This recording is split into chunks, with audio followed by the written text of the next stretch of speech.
Shri Rajdharm cooperative credit and consumers society limited વડનગરની છઠ્ઠી સાધારણ સભા વિસનગર તાલુકાના કાસા ગામમાં આવેલા સતીમાતાની વાડી ખાતે તારીખ 11/8/2024ને રવિવારના રોજ યોજાયું હતું, જેમાં મુખ્ય મહેમાન તરીકે જયરાજસિંહ પરમાર પ્રવક્તા ગુજરાત રાજ્ય ભાજપ હાજર રહ્યા હતા, જ્યારે અન્ય મહેમાનોમાં શ્રી જસુભાઈ વિઠ્ઠલભાઈ પટેલ, શ્રી રાજુભાઈ પટેલ સરપંચ, નરેન્દ્રસિંહ પ્રતાપજી રાજપૂત, ચાવડા અશ્વિનસિંહ, ડાભી દિલીપસિંહ રાજપૂત, લક્ષ્મણસિંહ, ડોક્ટર અજયસિંહ ચૌહાણ, કુંવર હર્ષ આદિત્યસિંહ, જયરાજસિંહ સહિતના આગેવાનો ઉપસ્થિત રહ્યા હતા। આજના કાર્યક્રમમાં ઉપસ્થિત મહાનુભાવોનું સ્વાગત નાની બાળાઓ દ્વારા સ્વાગત ગીત દ્વારા કરવામાં આવ્યું હતું। ત્યારબાદ ઉપસ્થિત મહેમાનોના હસ્તે દીપ પ્રાગટ્ય કરીને કાર્યક્રમની શરૂઆત કરવામાં આવી હતી। આજની છઠ્ઠી સાધારણ સભામાં પધારેલા મુખ્ય મહેમાન જયરાજસિંહ પરમાર અને પધારેલા દરેક મહેમાનોનું સ્વાગત કરવામાં આવ્યું હતું। આજના પ્રસંગે ઉપસ્થિત જયરાજસિંહ પરમારે પ્રસંગોચિત ઉદ્બોધન કર્યું હતું અને કાસા ગામના સામાજિક આગેવાન શ્રી જસુભાઈ પટેલે પણ પોતાના પ્રતિભાવો આપ્યા હતા। મત લેવા છે તો નહીં, કારણ આ લોકશાહી છે અને લોકશાહીમાં પહેલા જમાનો હતો બરાબર, તો રાજાનો દીકરો રાજા થાય અને જે રાજાનો મોટો દીકરો હોય રાજા થઈ જાય। લોકશાહીમાં એવું શક્ય નથી। લોકશાહીમાં તો તમારે લોકોની વચ્ચે જવું પડે। ઇતિહાસમાં ભણતા નાગરિક શાસ્ત્રમાં લોકોનું લોકો માટે લોકો વડે એવું આપણે ભણતા નાગરિક શાસ્ત્રમાં બધા ભણીએ, એને લોકશાહી કહેવાય। એટલે જે રાજાઓ એક રાજાનો જોધપુર વાળાને બુંદી કે કોટા કે જયપુર વાળા રાજાને એક રાજ પડાવી લેવું હોય તો એને લડવું જ પડે, સીધી લડાઈ કરવી પડે। એ લડાઈ કરે, સામસામી યુદ્ધો થાય, લશ્કરમાં લડવાના તો બે પાછળ રાજપૂતો બે બાજુ, લશ્કરમાં બે બાજુ રાજપૂતો, રાજાઓ રાજપૂત, રાજ કરવાનું રાજપૂતોએ, લોહી વહી જાય નદીઓ તોય રાજપૂતોની, બહેનો વિધવા થાય તોય દીકરીઓ રાજપૂતોની, માતા દીકરા વગરની થઈ જાય, પત્ની પતિ વગરની થઈ જાય, બેન ભાઈ વગરની થઈ જાય। આ બધી ખૂણામણકી થાય પણ કોની વચ્ચે? રાજપૂતોને રાજપૂતોની વચ્ચે જ। હું જે કહેવા માંગુ છું, પણ એક લોહીનું ટીપું આ ધરતી ઉપર ના પડે ને આખી વ્યવસ્થા રાજ કરવાની બદલાઈ જાય, એનું નામ જ લોકશાહી।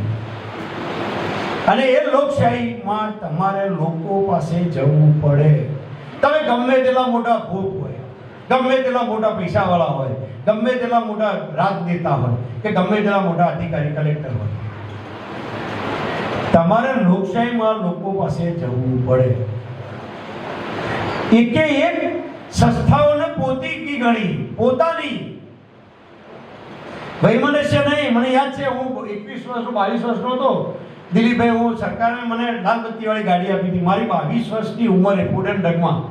ડાયરેક્ટર મને જસુભાઈએ ત્યારે સન્માન કરેલું। એટલે હું વાત કરું છું 1992ની, લગભગ એ જ સાલમાં કાસા પીપલ્સની સ્થાપના લગભગ 92માં થઈ ગઈ, એટલે એને 32 વર્ષ થયા।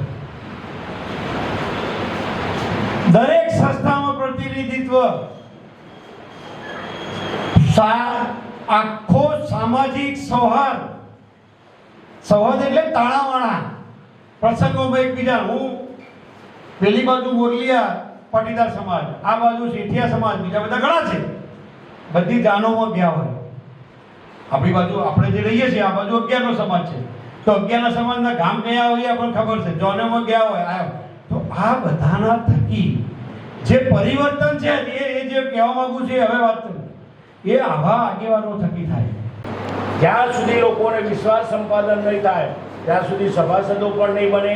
સભાસદ બનેલા હશે એ તમારી જોડે ડિપોઝિટ નહીં મૂકે।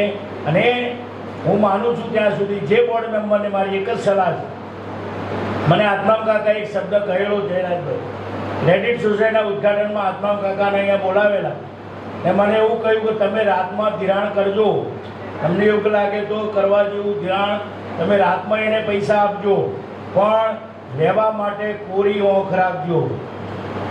એનો મતલબ એ થાય કે પાછા રિફંડ લેવા માટે કોરી ઓંખ રાખવાની, એમાં કોઈ સગા સંબંધી મિત્ર કોઈ ભાઈ નહીં, પણ એ પૈસા સંસ્થાના છે અને એનો હું ચોકીદાર છું।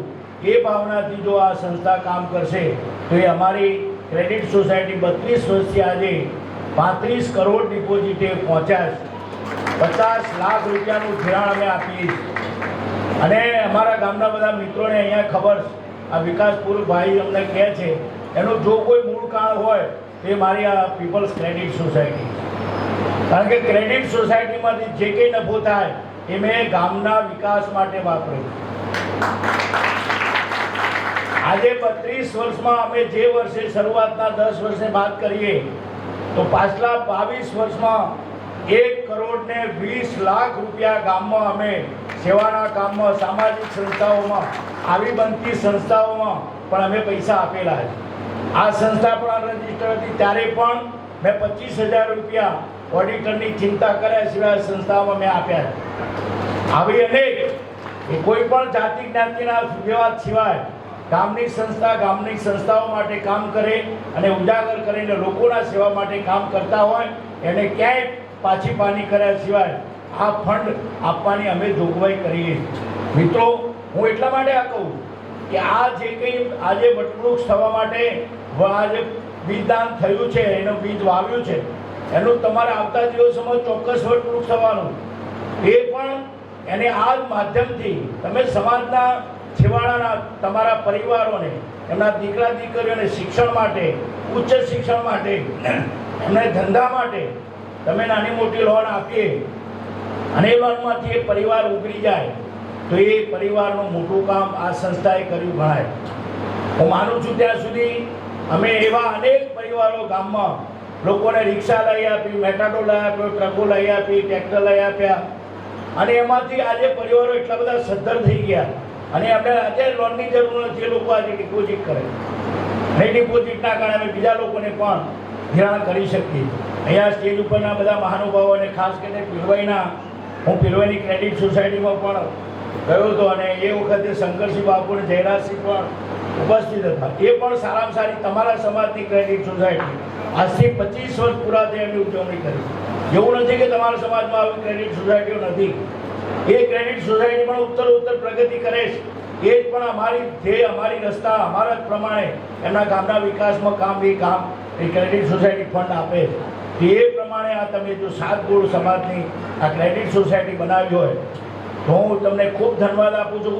આપ અત્યારે તમને કદાચ એમ થાય ડિવિડન્ડ મળ્યું ના મળ્યું, એમાંથી કંઈ મળ્યું, બેગ મળી ના મળી, થેલો મળ્યો ના મળ્યો, પણ એને એકદમ પહેલી વાર કોઈ ફળ લાગે નહીં. ઓંબો વાવ્યો હોય તો 25 વર્ષે ઓંબો આવે કેરી. એ કેરીની લાભ લેવો હોય તો અત્યારથી તમારે એમાં પાયાની ઈંટ બનીને ઇમારત જોવી હોય તો એ પાયાની ઈંટને આપણે પાયામાં જોઈ શકતા નથી, પણ ઇમારત ઉપર જે કોંકરું મૂક્યો હોય એને જોઈ શકીએ છીએ. જ્યારે આનો આ વિકાસ થશે ત્યારે આમાં સભાસદ થવાની પડાપડી થશે. સમાચાર અને જાહેરાત માટે સંપર્ક કરો પ્રકાશ સોની 94 294 35 034, અલ્પેશ બારોટ 93 774 26 544. વિસનગર કે ન્યૂઝ.